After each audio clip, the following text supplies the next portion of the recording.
మరి కేసీఆర్ ఇప్పటి వరకు అంటే ఎమ్మెల్యేగా గెలిచినా కానీ ఇప్పటి వరకు ప్రమాణ స్వీకారం చేయాలంటే ప్రతిపక్షంలో అసెంబ్లీలో కూర్చుంటాడా లేకపోతే రిజైన్ చేసి పార్లమెంట్కి పోయే ఆలోచన ఏమైనా చేస్తాడని అనుకోవచ్చా?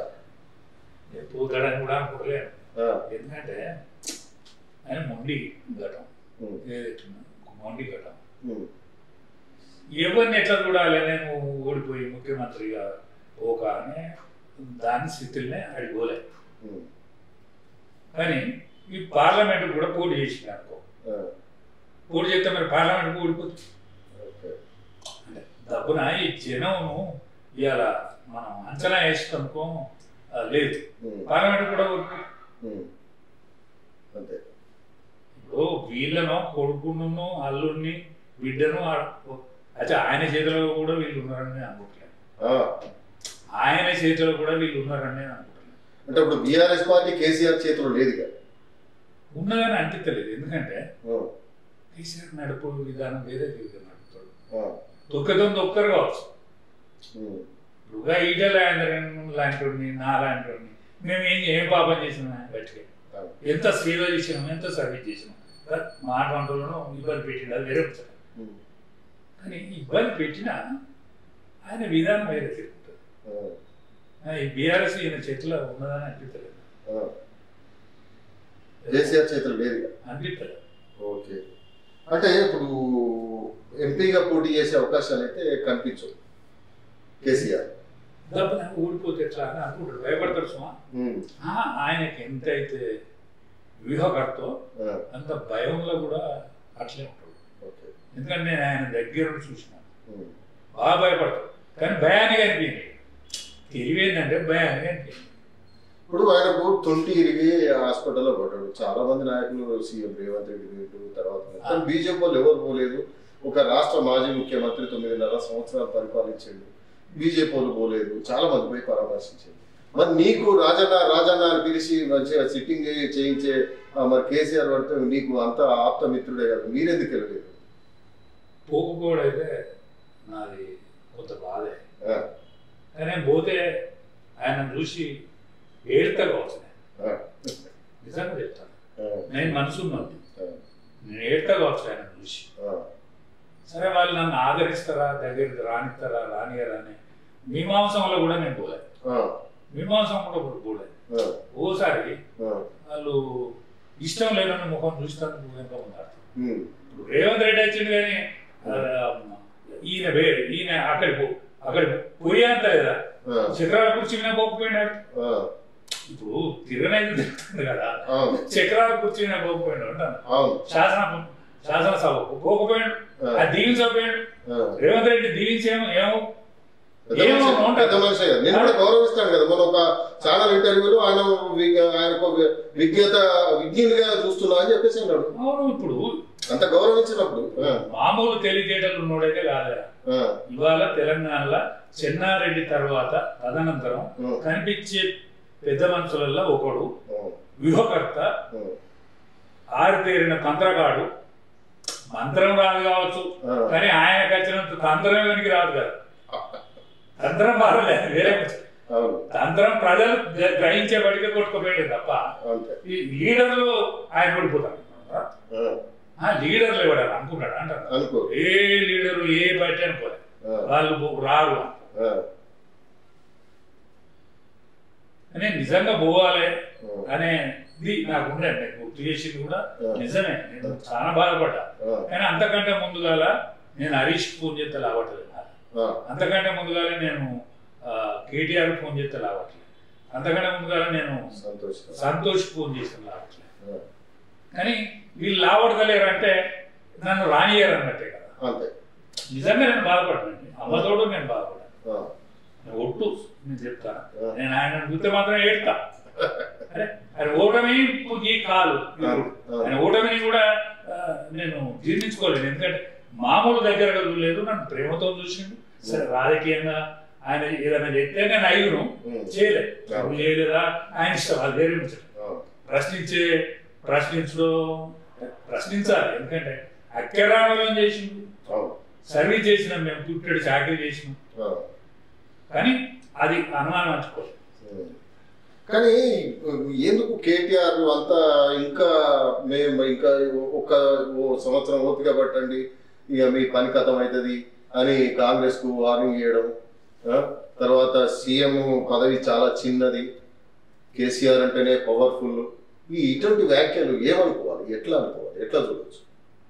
సీఎం అంటే చిన్నది అయితే మరి గంత మాట ఎందుకు తప్పాల్సి వచ్చింది? మన చంద్రశేఖరరావు గారు, కేసీఆర్ గారు గంత మాట చిన్నది కదా. కేసీఆర్ గొప్పోడే కదా, తెలంగాణ తెచ్చిన వ్యక్తే కదా. ఇప్పుడు ఎస్సీని ముఖ్యమంత్రి చేస్తున్నాను కదా, ఎందుకు చేయలే, ఎందుకు తట్టినట్టు?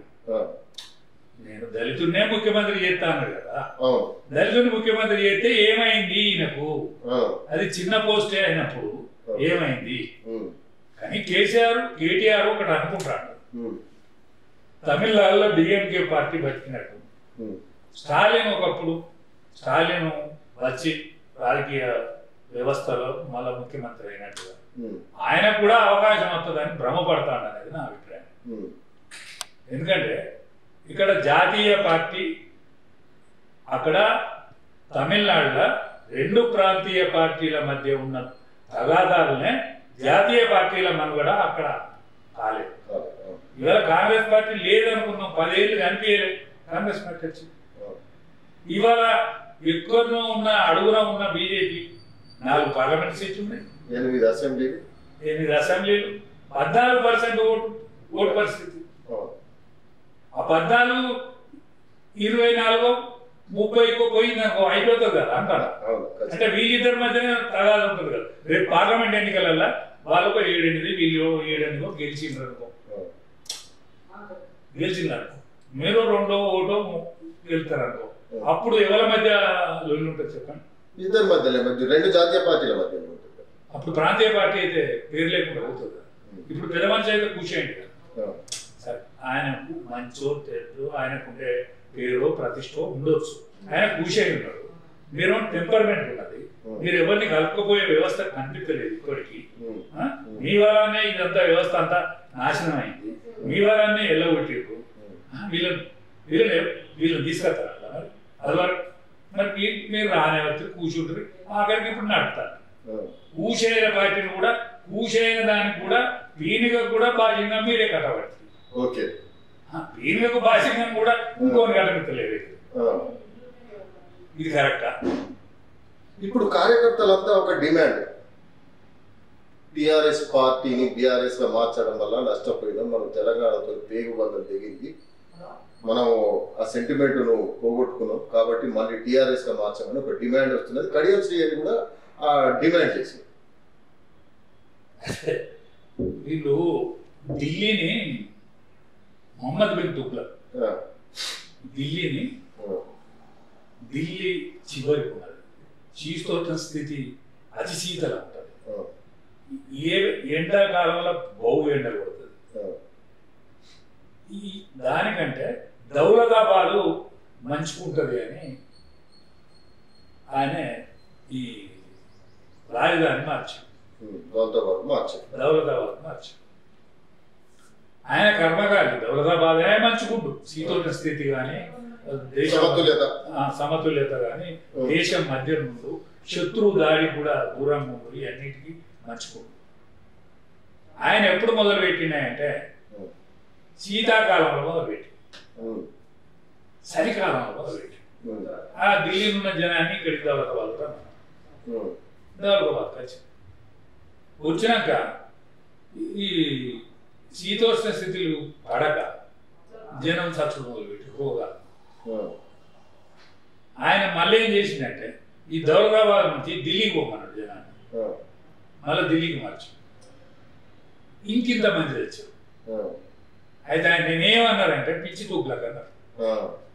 ఆయన పాపం ఏమన్నారంటే పిచ్చి తూపులకు, టీఆర్ఎస్ నీకు ఏం చేసి ఏం పాపం చేసిందని, నీకు ఎక్కడనో మూలకున్నోని తీసుకొచ్చి ముఖ్యమంత్రి చేసింది కదా, నీ కొడుకును మంత్రిని చేసింది కదా, నీ అల్లుడిని మంత్రి చేసింది కదా, నీ బిడ్డను పార్లమెంట్ మెంబర్ చేసింది కదా, నీకు మాత్రలు ఇచ్చిన మరదల కొడుకును రాజ్యసభ మెంబర్ చేసింది కదా, నీకు అది వరకు కారు కూడా సరిగ్గా లేకుంటే నీకు మక్మల్